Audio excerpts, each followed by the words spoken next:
Muy buenos días, don Carlos. Es un placer estar aquí. El hecho de que, una duda que tengo antes, el hecho de que usted sea doctor en economía por la Universidad de Chicago, ¿le hace de la escuela de Chicago o no implica lo mismo? Bueno, fue mi única escuela en la que me he formado es en Chicago. No sé si existe todavía ese término, pero son... Bueno, la de Milton Friedman, quiero decir. Sí, mis profesores eran todos alumnos de Milton Friedman. Gary Becker y Sharon Rosen eran mis directores de tesis. O sea que sí, supongo que en cierto modo sí. Pero yo creo que la economía es una ciencia y que no es la escuela la que determina, sino la evidencia, espero.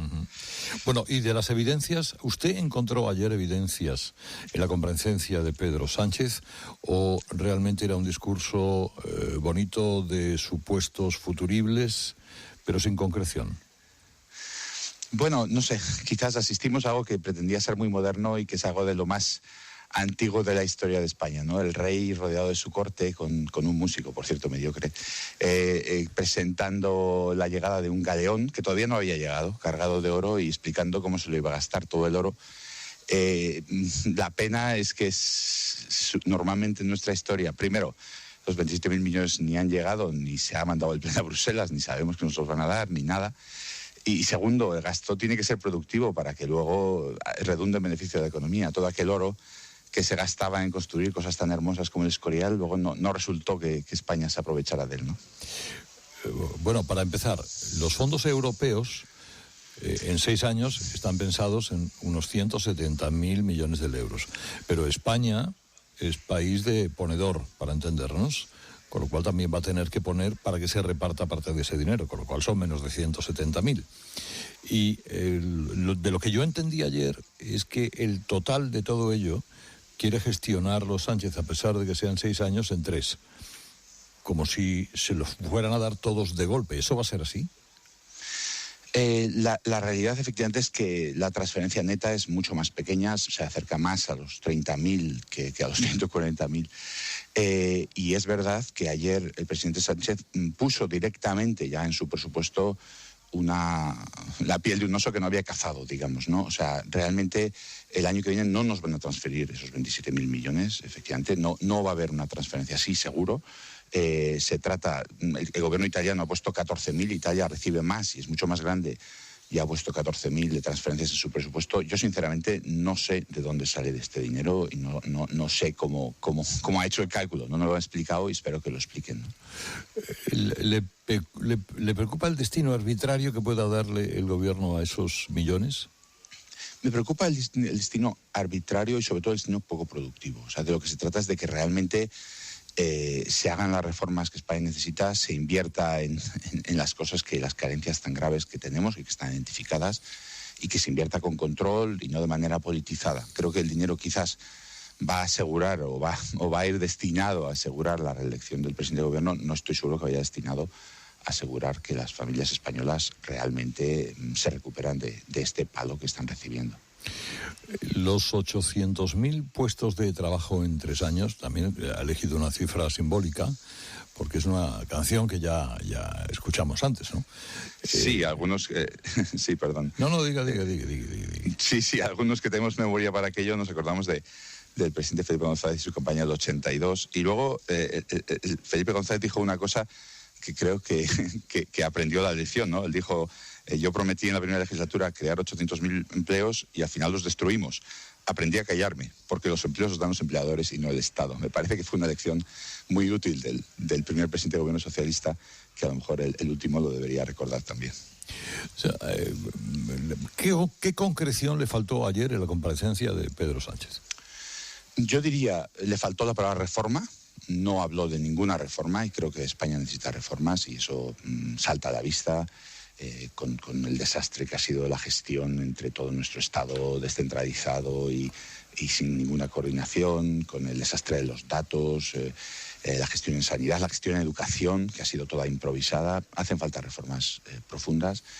Le faltó concretar sistemas técnicos y no puramente políticos de gestión y de decisión. Le faltó concretar un pacto político para gastar este dinero. Creo que es el momento de que todo el arco constitucionalista se ponga de acuerdo para hacerlo.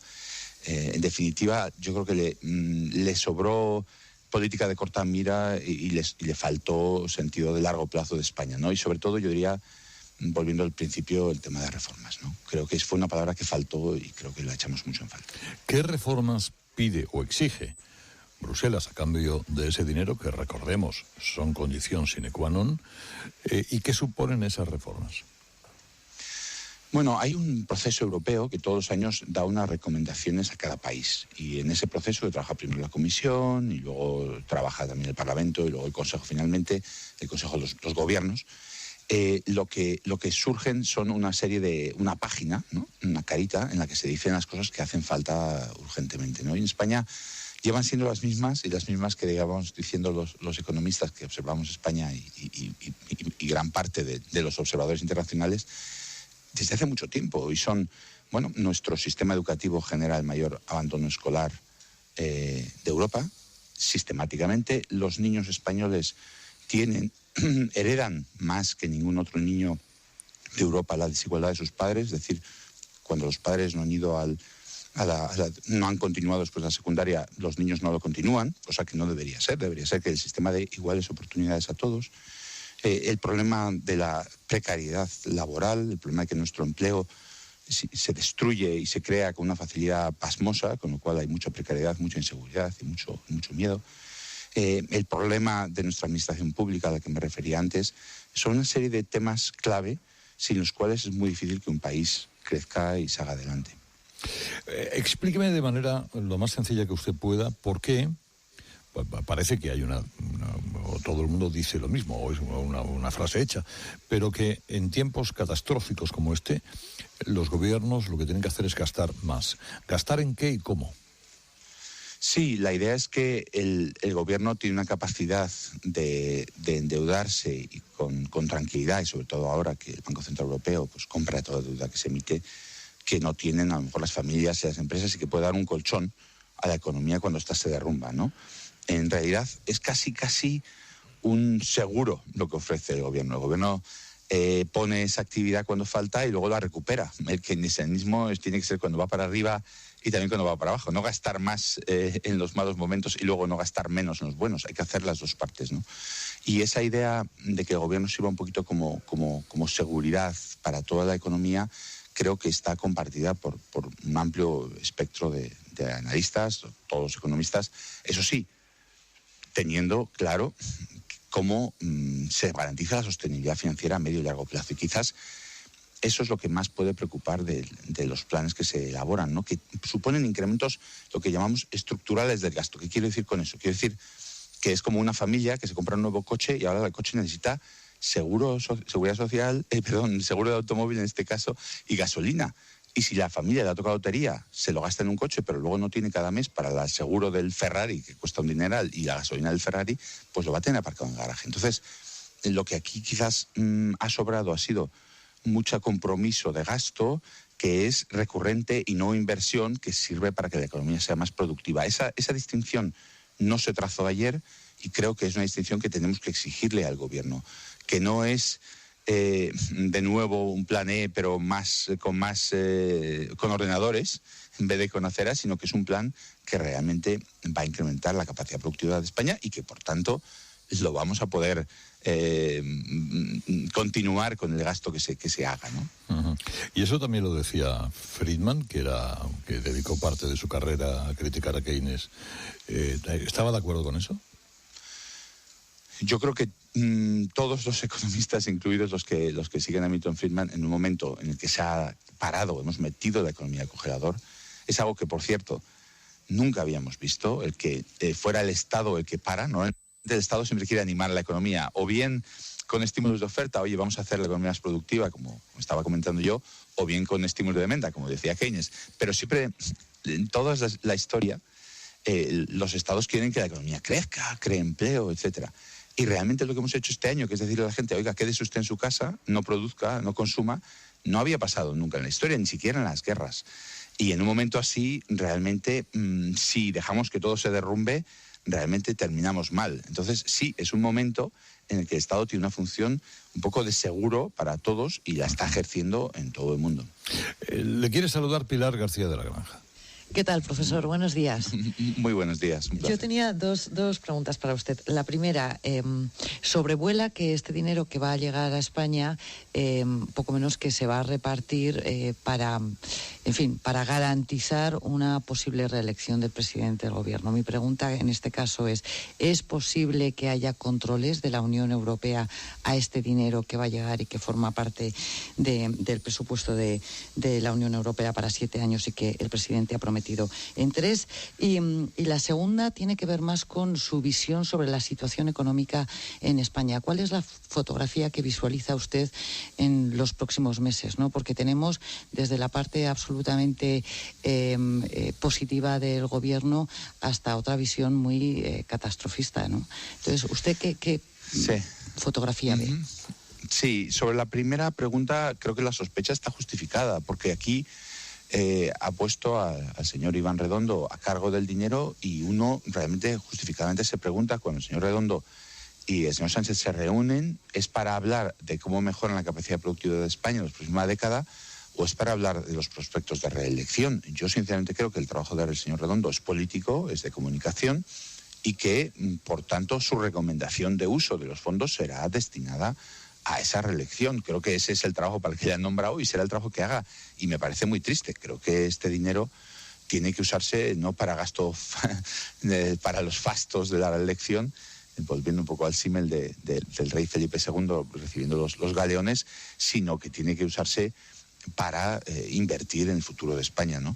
En ese sentido, ¿qué hacemos desde Bruselas? Bueno, ahora mismo estamos justo en la negociación del reglamento que va a regir este control por parte de Europa de este dinero, ¿no? Justo ahora hay negociaciones entre los grupos políticos y los gobiernos para tratar de poner un reglamento que ponga coto a cierto tipo de gasto, que exija cierto tipo de reformas, etcétera.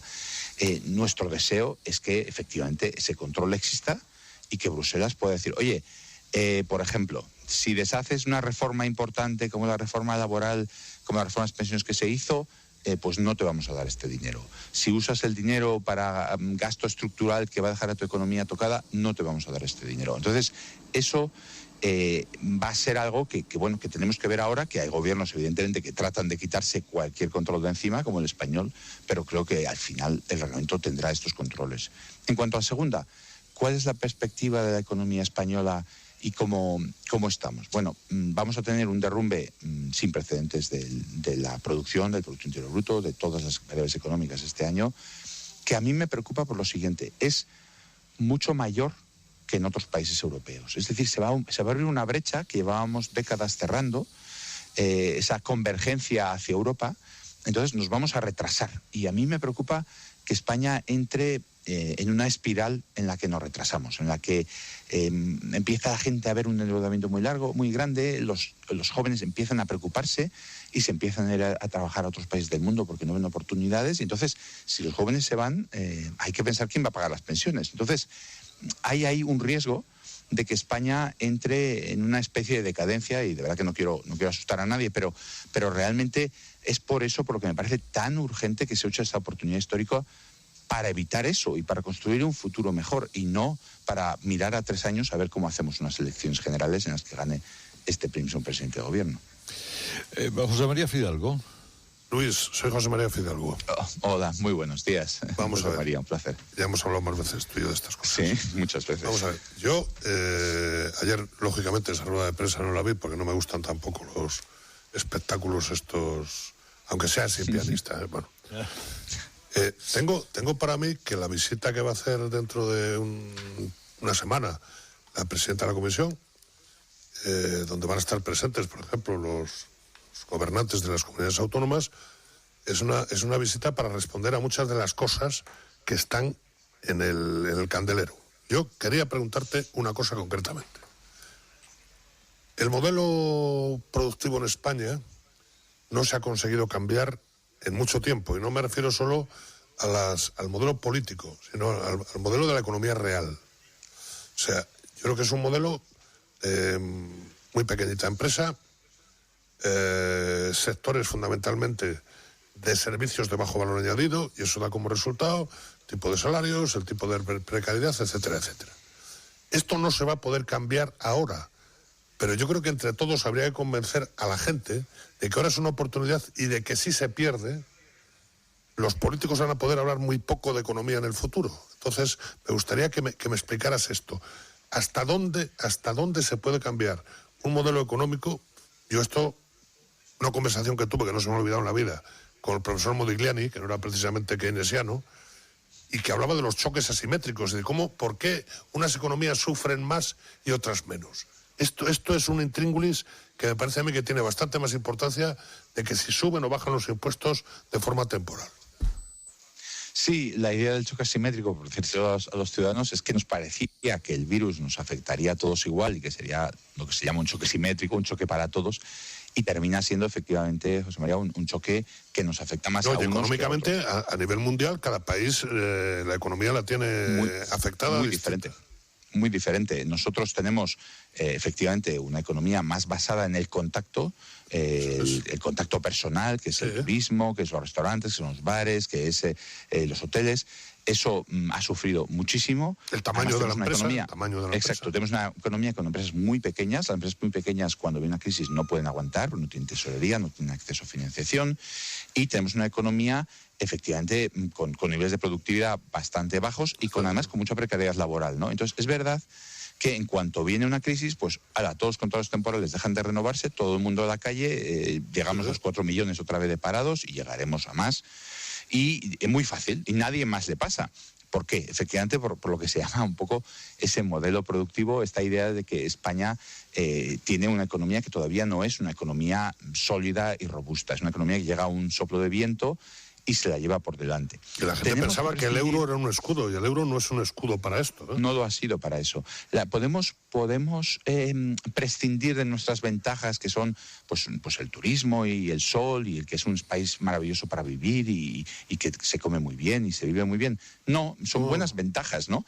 Lo que pasa que si vamos a tener, pues siempre vamos a tener un sector inmobiliario más grande, turismo más grande, hoteles más importantes, etcétera, tiene que ser con un valor añadido, ¿no? Yo creo que España, por ejemplo, a la hora de pensar en sanidad y turismo, pues tendría un espacio muy grande para que la gente mayor en Europa pues viniera a operarse a España, viniera a jubilarse a España, pero no solo a jubilarse, sino también cuando necesita una operación larga aquí. Sí, a vivir, y todo eso suponen, claro, y a vivir, y todo eso suponen cambios que no hemos hecho. Inversiones, además. Inversiones. Yo creo que no es malo que tengamos esas ventajas, pero las tenemos que aprovechar para crear verdadera riqueza, efectivamente. Es Luis Garicano, economista eurodiputado en Bruselas, al que le agradezco siempre su presencia en este programa. Luis, un abrazo muy fuerte. Muchísimas gracias, un placer.